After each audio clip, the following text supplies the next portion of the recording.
Sorry I wasn't here last week, but I want to continue from 2 weeks ago. We started learning really Hakdama to Hilchos Niddah, which most Hassanim skip. Just get down to the halachas and it becomes very confusing. That being said, what I'm saying here today is not halacha l'maisa, and don't necessarily go home and paskin this way by yourself, because these are very complicated halachas and requires a lot of shimush. So that's my disclaimer. So what we spoke about last week, or 2 weeks ago, last time, in the introduction was that there's basically two psukim in Parshas Metzora. The first pasuk is V'isha kisiya zava dam. If a woman has a flow of dam. Isha kisiya zava dam yezoiva bivsara shivas yamim tiyeh b'nidasa v'chol hanagea ba yitma da'arav. And that's where the Torah is mechadesh, the idea of Tumas Niddah. And Tumas Niddah is, says the Torah, that she has dam, as we know, a flow of dam, zava bivsara, which is going to become, every word here, by the way, is darshan by the Gemara. There's a whole Masechta Niddah darshaning every single word of this pasuk. Why bivsara, zava bivsara? Why zava? All these words are very, very important. Shivas yamim tia benidasa. According to the Chumash, according to the Daraisa, the maximum sentence for a woman is 7 days. That's the Niddah. A Niddah is 7 days. And I explained it biologically last time, ad makim sheyadi magas, that basically a woman has a cycle. The purpose of the cycle is to create a new uteral sac or an endometrium which can hold a child if a woman becomes pregnant during the years that a woman has the cycle and can become pregnant. The endometrium forms, can hold the baby if she becomes pregnant. It's a strong sac. And if there is no impregnation, then the woman doesn't become pregnant, so the sac begins to dissolve. Niflois habayr. The sac begins to dissolve. It's unnecessary here. And that's probably the tumah of it. The tumah is because, in other words, it has a din of a mace. You see that the uterus is called kever in Lashon Chazal. So it's called kever in Lashon Chazal. In other words, a baby didn't happen. It's not like any kind of an avera or something. Just like a child didn't happen. We have to look at a child as a bracha. So the endometrium dissolves and comes out of the woman's body, and that is Isser Niddah. That and only that midiraisa is Isser Niddah, the breakdown of the endometrium and or the uteral wall, as opposed to it. Just once you understand this biologically. I'll tell you something, just fell into my mind. There's a very big difference between halacha in 2022 and halacha in 1822. How could anything change? Because it's very simple. Because the instruments available today to see what that dam is are completely different than the instruments that you had 100 years ago, or no instruments that you had 100 years ago. So, for instance, in halacha, in Shulchan Aruch, it says that dama kever, or uteral bleeding, is tameh, period. We don't know what it is. Maybe it's something else. Maybe it's not something else. But if it's dam min ha rechem, if it's dam min ha rechem, so it's tameh, and we consider it tumas niddah. So why? Because we assume that it's the breakdown of the uteral wall of the endometrium. What happens if it's not? What happens if there's a fibroid, some type of an ulcer, in the uteral wall, and that's causing the bleeding, something nobody would have ever known 100 years ago or 1,000 years ago.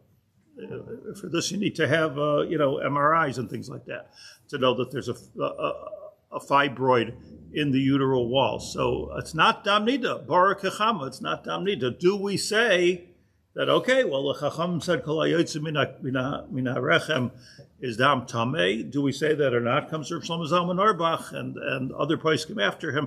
But Shlomo Zalman Auerbach was happy to be b'chadesh that, okay, we're patur from that today. If you can find a petza in the uteral wall, so she's not a niddah. Obviously, that's not dam niddah. Very, very important halacha. And a lot of times, like if you're in my business, you see a lot of dam, which doesn't make sense that it should be dam niddah. Now it's above my pay grade to go and say it's not dam niddah. And we know already that if there's a petza in the cervical canal or something more chitzoni, we know, okay, it's a petza. It's for sure not dam niddah. But once it comes from inside, can you say it's not dam niddah? It comes from some zalman. We have instruments today. We have instruments. Now you have to make sure that it's done properly and that the person taking the test is not guessing and it's a neman. But I can tell you this: that I'm not talking about Bilsa the B'Shicha. I'm talking about Ma'aseh B'chol Yom, where sometimes women are medamdem, more and more and more and more. How can it be niddah already? How much niddah can it be? And then you find out that there's a fibroid, or there's some. I'm just saying a fibroid as an example because I'm an amateur, but there's all kinds of conditions that are not the breakdown of the endometrium. So I'm saying this. That's halacha l'maisa.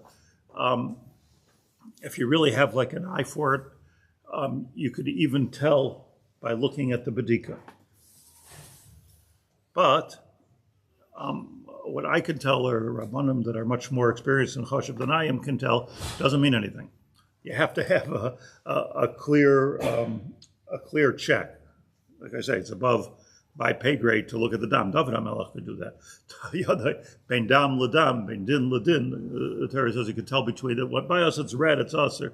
But finished dam is usher. That's all it is. But if you find out that it's dam petza bifnim or bachutz, so again it's not this halacha of isha kisiya zava dam yazoiva bivsara shivas yamim. The maximum it could be is 7 days, and that means midoraisa.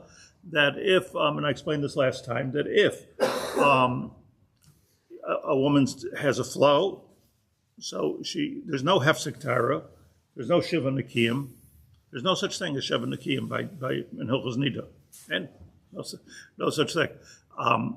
We'll learn where that is, but there's nothing. So whether her flow is 10 minutes or 7 days, after 7 days, she's the deraisa. She goes to the mikvah. She's tar. She doesn't go to the mikvah. She's aser kares for 50 years, but she goes to the mikvah and she's tahar. That's midiraisa. That's the pasuk. There's another pasuk a few psukim later in the same parshas with Sarah. The isha ki yazuv zoiv dama yamim rabim beloy es nidasa. So there's a literal cycle. There's a cycle. So women who are in touch with their cycle, seems to have been more common, maybe more common for anybody who's like being osek in the sugya of fertility. Women that are being concerned about fertility, very aware of their cycle. They know their temperature changes. They know all about their cycle. But most people don't know about their cycle exactly. What is this? So there is an eis nidasa and a loy eis nidasa. So after the eis nidasa, which is, let's say, a 7-day period, there's an 11-day period which she is niddah free. Deraisa, it's impossible to become a niddah because there's no endometrial. There's nothing to become a niddah with. So what's this bleeding all about? And the answer is that's called a zava. It's an illness of sorts. It's a zava, and that has a whole difference. Comes the Torah here. It says Isha ki yazav zav dama yamim rabim loy es nidasa. It's not a makkah. It's not a petza. It's some kind of an illness. I don't want to say what it is. There's been guesses, but who knows what it is? Oy ki zazuv al nidasa kol yemei zayiv tumasa, or her niddah continues into the 11 days. Ki mei nidasa tia. It should be considered like a niddah tmeya here. On this, Rashi, Chazal, and everybody understands that over here, you don't even start becoming tahar until this bleeding is over. So baya niddah. So even if she's having seeing dam until the 7th day, finished. She's finished with seeing dam. It's a 7-day thing, emptying of the endometrium, cleansing, and she goes to the mikvah. By a zava, no, you have to make sure that she's not a zava. So the only way to make sure she's not a zava is tameh. Do kind of tuba, not tumas niddah. It's beloy eis nidasa. So what she has to do is make a hefsek tahara, and keep this in mind, gentlemen, that a hefsek tahara means what is that? What's a hefsek tahara? It's because as long as a woman is bleeding, let's talk about Zava. As long as she's seeing dam, she's becheskas tumah. Now she has to change the chazaka. How do you change your chazaka? What happens when you're becheskas tumah? Whatever there's a cheskas, anything, cheskas treif, whatever you have, any kind of chazaka. So every suffix goes l'chumer, yes. You find meat in the Istanbul Mall. So there's no. It has a chazaka that is treif. Let's say Paris has a chazaka that is treif. So any kind of suffix you might have, well, maybe it's kosher, maybe there was a butcher here, maybe there was a guy or Israeli tourist. It doesn't make any difference. Any suffix that you have goes with the chazaka, and you have to say it's treif. However, if you find the same thing in Mei Hasharim, where just about everything there is kosher on some level, so then your chazaka is that it's kosher, you'd have to really go out of your way to find something treif. In Mei Hasharim, you'd have to go all the way to Abu Ghush or something. Would that be rov at that point? You have rov and chazaka, and there's differences. Sometimes you can use rov, sometimes you use chazaka. Rov doesn't always work because we say kavua. Called kavua kamachsal machsado. Chazaka is a stronger thing. It's a chazaka. Now let's get back to the isha. So in the case of the isha, her original chazaka as a zava is tameh. So now you have to change the chazaka. How do you change the chazaka to be a cheskas tara? The answer is you make a hefsek tara. Hefsek, your posek, between the tumah and the tara.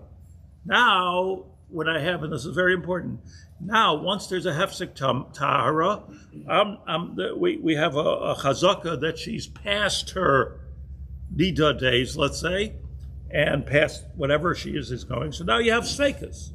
So there's a whole different level of paskening on ksamim than there is on paskening on hefsek tara. Do you understand this? Because a hefsek tara, you're paskening, she still has a chazaka l'tumah. So now you always have richumra, and that's why you're going to go to a Rav and show him a hefsek tara. You're going to be much more machmir than it'll be with a bedika stam of the Shevan Nekiyim. And the reason for that is because one has a chazaka one way and one has a chazaka the other way. Am I clear? I'm getting blank stares. Yeah, okay, good. Why would you need a bedika during the first segment at all? I don't need a bedika. You said just to end. You said you don't need any bedika. No, right, you don't need any bedika. I'm saying because you said it's a difference between the first seven and. So let's look. Comes the Gemara in Niddah, and I think this is as far as I got last time. Omar Reb Zera. Reb Zera said a halacha. It's not. Excuse me.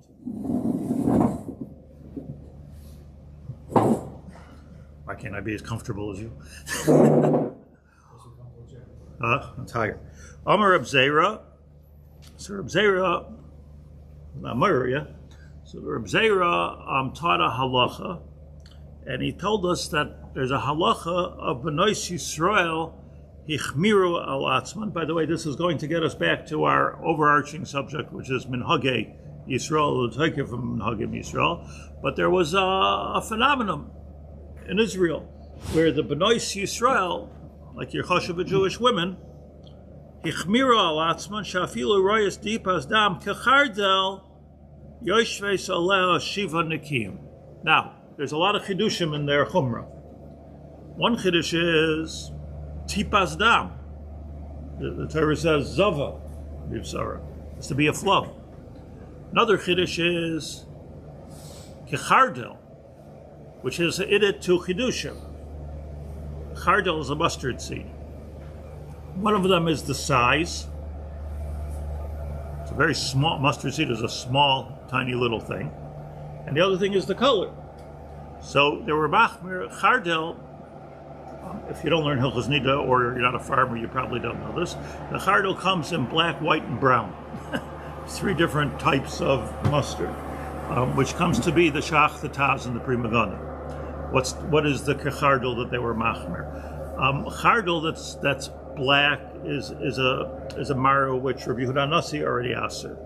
What's brown, kechardol is not usher. What's white is for sure not usher. But they're seeing it's white with like a sort of a brownish tint to it. The big discussion when if you go and actually learn Hilchos Samim with Gedolim that knew it is that the Achreidim anyway is a lot of discussion about the color of coffee. So is that like is that brown? Is it black? So obviously it depends how you drink your coffee. And like if you look at it, I'm not being Mazelzel, I'm just saying an interesting thing. If you look at the different machlokes, coffee is a kosher, coffee is not kosher. If you look at the different, the Chachmei Paris were drinking, cafe latte. So it was a very, very light brown. So they were mahmir. In the Arab countries, they were drinking Turkish coffees. It was very, it was mud. It was like a very dark coffee. So you could see, interesting. The Aruch HaShulchan points out that there's coffee and there's coffee. But the point is, Tipas Dam Kechardol came to Bnei Yisrael, and they were machmer on themselves. Shafilu Roy's Tipas Dam Kechardol Yoishris Olah Shiva Nikim. Rashi there says nothing. Niddah Samach Vav. So I take you to Rashi in Megillah of Ches Amud Beis, where Rashi explains this, because the Gemara brings it over there, Agav Urcha. And the Gemara says, Shichmir al-Atzman, says the Rashi, Dimidaraisa, this is going to be basically what I just explained to you. Dimidaraisa, Ein Sricha Shiva Nikiyim. Anita doesn't need Shiva Nikiyim. No such thing. Doesn't exist. Midaraisa, Ein Sricha Shiva Nikiyim. Ella, Haroya Shloishes Yamim Ritzofim B'toich Yud Aleph Yoim Shebein Niddah LeNiddah. She needs Zayim Nikim. In other words, there's 11 clean days, which someone who's healthy should not be seeing dam. Healthy, I mean, does not have this type of zava, some kind of a gonorrhea effect. So she doesn't have this. So if she see, the only one who says Rashi who's going to need Shiva Nikiyim is this woman, is Raya Shloisha Yamim Ritzufim. She has to be seeing 3 complete days. If you see a spot, nothing. Listen to this Rashi. As a Zava, the diagnosis of a Zava, the nature of a Zava is Gimel Yamim Ritzufim. You need 3 days, B'zach or Zeh. Shebei Niddah LeNiddah, between your Niddah days and your Niddah days. What is it? Well, there's 3 days we say Zava. There's machlokes in the Achreinim whether Rashi is saying this from a biological point of view, or did Chazal, was this Kimlu Chazal? So afilu rasa kol shiva, because when it comes Avol B'Kehillat Niddah, sorry, I skipped the word, but when it comes to Niddah, afilu rasa kol shiva, even if she would see the full 7 days, upaska la'erev, and she finishes, it doesn't mean paska, hefsek it means paska, she stops seeing dam before Shkia of the 7th day, balayla, tevelas balayla. That's the B'deraisa. The B'deraisa of Niddah is there. Behein, but these B'nai Yisrael, Aleim HaShalom, Hichmiru al Atzmam, they came up with this new Chumrah. Why? Why'd they do this? Levi, if not for this Chumrah, the B'nai Yisrael, so rabbis wouldn't need mailboxes, there would be no Hefsek Torah, all the computer apps. It's all Zava. It's all Hilchos Zava. Zava. It's not Hilchos Niddah. Hilchos Niddah doesn't require most of those things. Why? What was their cheshbon? Lefisha ein hakol bekian bepesach nidasa a masai heinoimdos b'yud aleph yamim shebei Niddah LeNiddah. Because all of this came from the fact that the Bnei Yisrael were mixed up. They got mixed up at times, or let's say it differently. They were afraid they would get mixed up between the 11 clean days and the Yemei Nidasa. After all, you have to keep a calendar. If I could add on to Rashi, I would say that it seems to be that there's such a thing as a vest kavua. That means it's always the same day, same minute, same everything. What was the regular, it was very irregular for a woman not to have a vest kavua. Today, if somebody says they have a vest kavua, I don't even believe them. Like, I mean, as an example, it's just so erratic. I don't know why. I have no idea what happened here. Our nutrition. Maybe the doctor could explain what not kara over here, but it's not the same. At least in our culture, eating too much cornflakes and stuff like that. But so what it means is that every kala, most kalas that if I talk with them before they get married, they all tell me they have a vest kavua. So I told them you don't. Because a kala, it's a hamilsa lavadaita, like Rabbi Yaacov, like they're not really looking, they just on the third of the month they get their period. Okay, low, I don't know. When they start doing bedikas checking, you see they don't have a vest cover. So it's confusing. I think what happened historically is we went from everybody having vest kavua to not everybody having vest kavua to almost nobody having vest kavua. So what happens is like I think that there are women and even whole cultures that are able to set their clock on the time that they get their period. It's like an interesting thing, like the body works like clockwork. But I don't know, does anybody here's body work like clockwork? That's why it doesn't happen anymore for whatever reason. Does this change in different areas of the world? I heard that by the Teimanim they have Shabbat. They don't ask me Shiloh, so I don't know. Such an interesting thing while I'm here. I always mention this, that, if you look in Hilchos Tainus, Sar B'Teves, Shabbat B'Tammuz, etc., even Tisha B'Av Niddah. So, like all the poskim, you look at all the poskim, including the Mishnah Berurah on, all the poskim say that, like, Hayom, that we're Chalashim, we should be Mekel. We're weak nowadays. And I think to myself, that's always the psak. Okay, we're weak. And I think to myself, we're weak. I mean, we eat 3 meals a day. We're able to eat like basar v'dagim multiple times a week. We have gyms. We have, we have sanitary conditions. Our toilets flush. Why in the world are we weak? So it's a pella atzuma that in the time of the Crusades or the Spanish Inquisition, then we were strong. The conditions were terrible, but there they kept a full tightness. We're weak nowadays. The answer is that, like everyone talks in halacha about niskat nadaris, apparently there's some nischal shadaris also. And I think sometimes like the weakness is, here. Mifunakim, yeah. We have a cushy life. We have a cushy life. And Mamela, makes us weak. Or at least we think we're weak. Right. Yeah. I think I bet you last time, for a certain period in my life, I went jogging every day. I think I did it once. But, twice, maybe. Well, I was in Monsey, so I told the guy who put me onto it, was a psychiatrist, you have to do this. I told him, my knees are killing me. And he told me, your knees don't hurt, your head hurts. Whatever it was, it hurt. That was that. Anyways, I didn't have the right sneakers. But that goof. No, just to make my point. In other words, like what the people that were running in the bush were running barefoot. Like forget about the right sneakers. I mean, they were like, okay, we're chalashim. So the Bnei Yisrael, says Rashi, to get back to our point.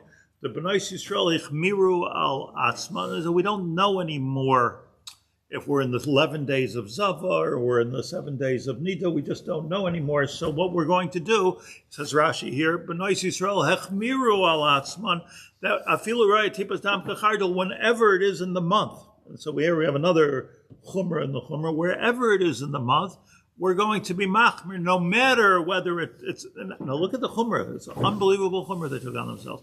Because if they're a niddah, so that's a kula. You finish the dam and you go to the mikvah. So what's the chumrah? Maybe we're a zava. Okay, but a zava needs gimel yamim ritzufim. So it's impossible. It's impossible that somebody should have a kesem, a tipas dam kachardo, and be a zava. Where's the gimel yamim ritzufim? So I don't know the answer to the case, except I'm just saying they made like a loy plug. You see, dam it's aser v'zehu. But it's a big chumrah, because even if you want to be choshesh, like Rashi is really not good enough, because if you want to be choshesh, you're a zava gedola. So be choshesh, you're a zava gedola. Then go with those dinim. So it doesn't even go with those dinim. What it means is, listen carefully, it's a whole new din. It's a whole new thing. It's like if a woman says I'm a niddah, if she's very smart, she says I'm a zava. It's a very modern thing to say, like I'm a zava, because they know what's deraisa, what's derabanan. It answers is none of the above necessarily. It's a filotibas dam kachardel. It's a chumrah of Bnei Yisrael. But listen, this is mind-boggling. It's called Yiddishkeit. Yiddishkeit has it that, and that's what Rashi says. I will show you it. So it comes the Gemara in Brachas. Before you daven Shemona Esrei, you should meditate and cleanse your mind, and don't think in learning. Learning din, and dvar halacha. Dvar halacha in the case, when the Gemara says dvar halacha, doesn't mean a dvar halacha. It means like a lamdisha shir. Elamitoich halacha psuka. Before you daven, you should learn mitoich halacha psuka. Okay, I mean shachar, you're davening kriya shema and all that, but let's say mincha. So mincha, you should go into mincha mitoich halacha psuka. Hey chedame halacha psuka. So now the Gemara wants to know what's called a halacha psuka. What's shver? What's the kasha here? Hey chedame halacha psuka. Because there's nothing in this world that's so pashut. Like any halacha I'm going to say, like I say halacha here every morning for 2 minutes. Every day, no, maybe not. What's a halacha psuka? I'm going usually with the Mishnah Berurah, but what's a halacha psuka? So the Gemara has to go, Amar Abaya, has to look through the whole Shas and the whole Shulchan Aruch and say, where do I find a halacha psuka? Ke'echad Reb Zera. Like Reb Zera's halacha. That's an example of halacha psuka. Amar Rabbi Zera, Bnei Yisrael hachamiru ala atzman shafilu rois tipas dam kechardu yoshus allow shiva nekiyim. And that's halacha psuka. So I said a theory last time that, well, it's halacha psuka. It's a good thing, because otherwise, every time their wife is a niddah, they'd be passing, okay, that's halacha psuka. That's it. She's a niddah, and that's all. Like that's the end of the story. But to go all the way to this Bnei Yisrael to find a halacha psuka, what's the pshat? The pshat is because it doesn't have. You're not going to find, and whatever you're going to find in the Mishnah and the Mechilta, and it doesn't make any difference. Because Bnei Yisrael ichmir al atzman b'zehu, so it's a din farzich. It's its own din, which has no background, so to speak. And since it has no background, there's nothing to be mefalpel in over here, and it's not like any other halacha, really. I shouldn't say any other halacha. There's probably a couple of other halachas. I have an example of another halacha, which is halacha psuka, and that is, but it's not nogay most people, and that's a halacha of gid anosha. So like when you eat the hindside of an animal, so you have to take out the gid anosha. It says in the Chumash, Yaakov Avinu, right? We have to take out the gid anosha. The gid anosha, the Gemara says in Chulin, has 3 parts to it. There's the gid itself, which ain't begidden b'noisen tam, like the Gemara says. It's a piece of wood. you don't have to take that out. It's the vein that's the artery that's around it, which has a din of gid anosha, and then there's the shuman around it. Now we take out all 3.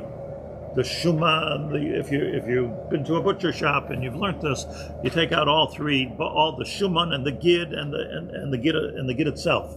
So and that's halacha psuka. That the Gemara also calls halacha psuka. Okay, so who's thinking about gid anosha before you daven mincha? So that's not the example. So comes Abai and he says, "What's your example halacha psuka?" That my wife's a niddah. That's it, or she's not. Halacha psuka Amar Reb Zera. What are you going to say, David? You look like how is this not Baal Tosef? It's a whole new din. It's over. Minhag. So how is minhag, I guess, not an issue about Tosef? Here the Torah says there's Zava Gedola. We're doing something totally new. It's not even shaykh for that. And so you're asking the question, why isn't every chumrah And every minhag. If it's based on Well, something, we're saying this is totally a new din. If it's a gzeira of some sort, that's a very good question. The Rishonim asked this question, so we need to answer it. How does it evolve? At what point does it become a minhag? It starts little by little. How is it? At what point are they able to become? Good question. Rashi here in Brachos, just to get a little bit of a different nuance, try to address everything. Yesheves Olel Zayin Akim on Tipas Dam Kechardol. Levad, Rashi likes over here.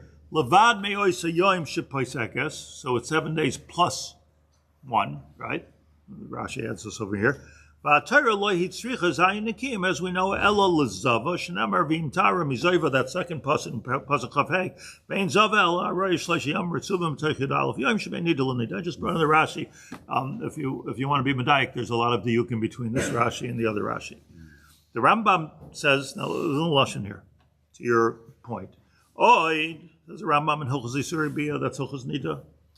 Void hechamiru b'nais Yisrael al atzman. The Rambam brings the whole, everything I just said. Void hechamiru b'nais Yisrael al atzman. Chumra yisera al zeh. The emphasis is mine.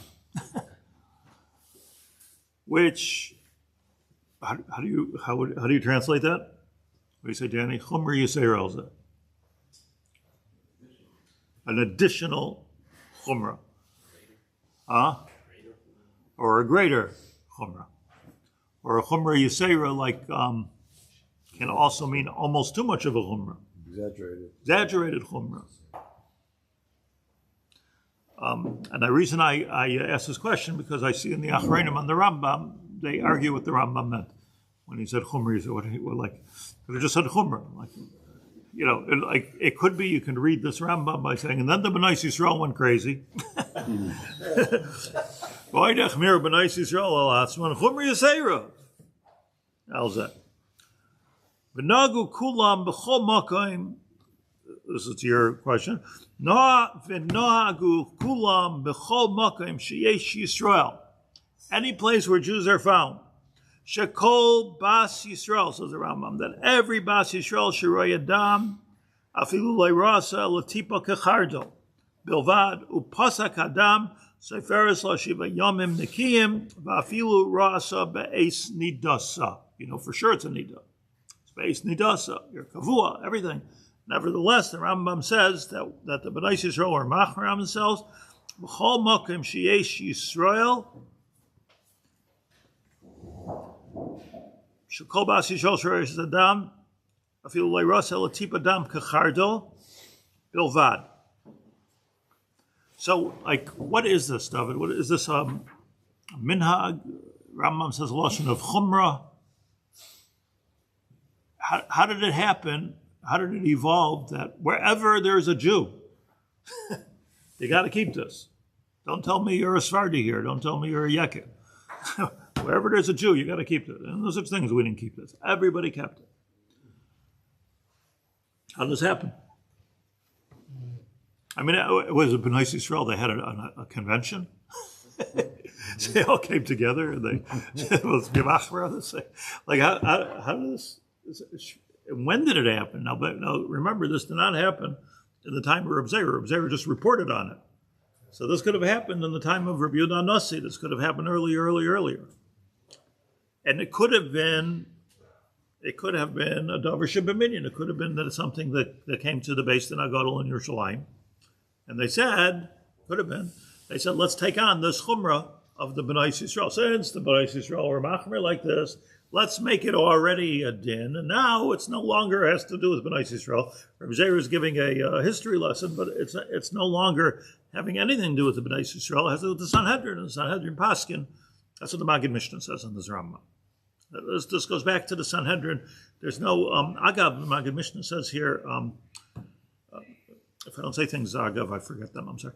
But the Maggid Mishnah says here a big yesod. We talked about this at the beginning of the summer. That the pshat in a davar shebeminyan, the pshat is something that was paskin by Sanhedrin, and now everybody has to keep it. It's not because they were greater than everybody. To be mevatel, that you have to be based in gadol b'chacham minyan. The Maggid Mishnah says that it's not the pshat that they were greater. Maybe yes, maybe no. But it's because at that time in Klal Yisrael we had Yerushalayim, and we had a central headquarters. And when there's a central headquarters, it's possible to say, the Beis Din in Yerushalayim, the Beis Din HaGadol, which sits in Yerushalayim, they're paskening for Morocco and for America and for Eastern Europe. Once there's no central headquarters, there's no way, says the Rav Maggid, that that the Beis Din of Varsha can have some kind of hashpah on the Beis Din in Turkey. Right? It doesn't.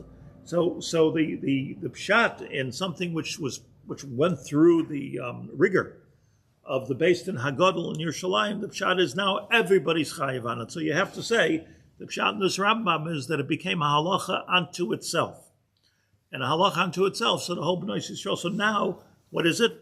Deraisa, Drabanan, Minhag. What is it? Help me here. You're not over any Averis? It would be a Durabanan. You have to follow the Drabanan, which was a Davar Shabbaminyan. So you would have to follow whatever Durabanan. The Rambam says over al shteis, or Leisaser al Adavar Asher Yerucha. You're not allowed to go against the Beis Din HaGadol, unfortunately, the Chumash. And there's a din they have to listen to the Beis Din HaGadol. So says the Rambam in Hilchos Mamrim, you're over an essay and a lois essay. The rice and a Durabanan. And a Durabanan. Now look what happened to this minhag. It's Gaval. Here you have a minhag. So nafkamina for Truman Tara in Kotchen, in Yonim Beis Hamikdash, how would they know it? If they treat them as Tameim, is there any problem? You're losing out on a carbon. Oh, yeah. It's Gavaldik. I mean, it's almost like it feels almost like I just want you to appreciate this point. It feels almost like Kiddush HaChodesh, where we're inventing a Metzius which is not there. In other words, what it could be, and might not be. I just want to put on the table here that we have to spend some time on understanding the toikav of a minhag, but could be it simply has I brought you these psukim. Forget about it. That's not what Hilchos Niddah is all about. In truth, it shouldn't even be called Hilchos Niddah. It should be called Hilchos Gedolah. But that would mix everybody up, and then we get some other chumras over here. It's not even that either. How do you eat a korban pesach? It's not even that either, because it's not Gimel Yom Ritzuf. Right. Korban pesach. Yeah, so you have to say, l'chayra, you have to say that this has a din which is even bigger than a deraisa. It's what I said before. It's Yiddishkeit, and nobody can be mafalpul in this anymore. Halacha psuka. It's halacha psuka. Is the opposite possible also? Like when Mashiach comes, he's going to be like, what are you doing? It's a very interesting question, because if it has a din of a minhag that Klal Yisrael is nayeg. See that, like when Rabbeinu Gershon said that you can only marry one wife, he was very careful to say that kol cherem hilel of shana, which is expired, by the way. So it's 1,000 years. Nobody said anything for a minhag is noch stärker, because with a minhag, so it's like the whole Klal Yisrael made a neder. So how are you going to get the whole Klal Yisrael to be mater neder? So it's a hard sugya. So you need to. Does every individual have to be mater neder? So the only thing I was thinking, I don't know if this is true or not, that you can't be mevatel divrei Beis Din HaGadol unless you're a gadol b'chachma b'minyan. Now I don't want to get in trouble, but could be that b'zman hagula there will be a Beis Din which is gadol b'chachma b'minyan, and then you could be mevatel the divrei Beis Din, and then l'chayra there's no neder. Why is there observatory on the Bnei Yisrael, not on the Beis Din HaGadol? Because he's saying a minhag. He's just saying the history. Man, he's not giving it to Tokef though. That's right. He's giving it. That's why I bring you the Gemara, which says halacha psuki and the Rambam. So the Rambam, right? According to Reb Zera Levad. Mm-hmm. But a neder would have to be. Does a neder have to be blush? We're doing darim now. Would it have to? Kol shah sisi. We say this before Rosh Hashanah. Kol shah sisi davar zeh gimel pamim v'lei amarti bli neder. Why is there no chashash for getting the rice? Why what? Why is there no chashash for getting what the halacha of the rice really is? No one's going to remember what the halacha of the rice is. Always worried. Why aren't we worried that we're losing? We always have to have a certain part that's not no Erev. You have to remember Erev. So why here there's people forget the halacha? Yeah, Erevin is interesting, but because that's why we say halacha k'divrei mekel be'erev, but that's why we say halacha k'divrei mekel be'erev. But I've showed over and over again that when it comes to minhagim, it's like a different like Yiddishkeit is different than it's based in the Chumash. it's biblically based, and then mostly Chazal, but our Messiah. By the way, the Rambam, I just want to say this, and then I'm just going to give a one-word introduction to what I want to talk about next week. I begin talking about next week. But the Rambam says that the Rambam in the Zakdama to Mishnayos, to the Pirush Mishnayos, the Rambam says, like, just fascinating that these things, these minhagim like this, gives us as an example. The minhagim like this, that Moshe Rabbeinu heard them in Har Sinai already. So the Rambam says. In other words, like Hava Amina. But they didn't do it until a certain point. It's So, just even stranger. like, and as the Rambam says, that's the pshat that Moshe Rabbeinu didn't understand a certain halacha until he heard Rabbi Akiva, Mar Menachos. Like, there's some kind of like this. It's out of the scope of this 1 minute that I'm going to say, but there's this idea of what? It's latent. Yes, latent. But there's this idea of development. But everything came back. It was Kivan, Shalma Rabbi Akiva, halacha l'Moshe Misinai, who Yasu died. Moshe Rabbeinu felt good. We feel good about it. He never heard this halacha before. So it's latent is a good word. In other words, selict in this halacha, how it's going to come out in different generations. But that's really not what the Rambam says. What the Rambam says is that Moshe Rabbeinu heard this. But maybe it wasn't Nogeya yet. This will be Nogeya when people stop getting their period on a regular basis. like it could be. Now, here's what we It's like we toivel for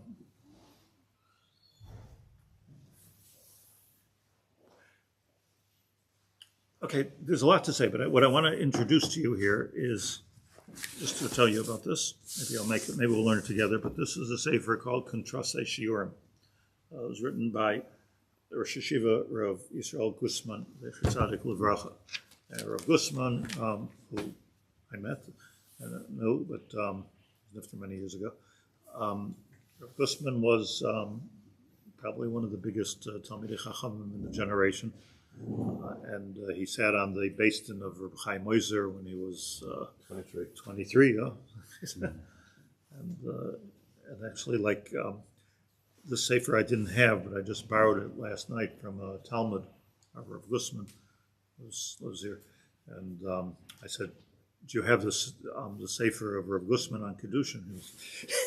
The pacha just to be in the presence of the name, and which was just a big gaon and suffered so much in the Holocaust. His family was killed right in front of him, shot in front of him, and famously, he's the famous one who said that he ran into the forest to hide.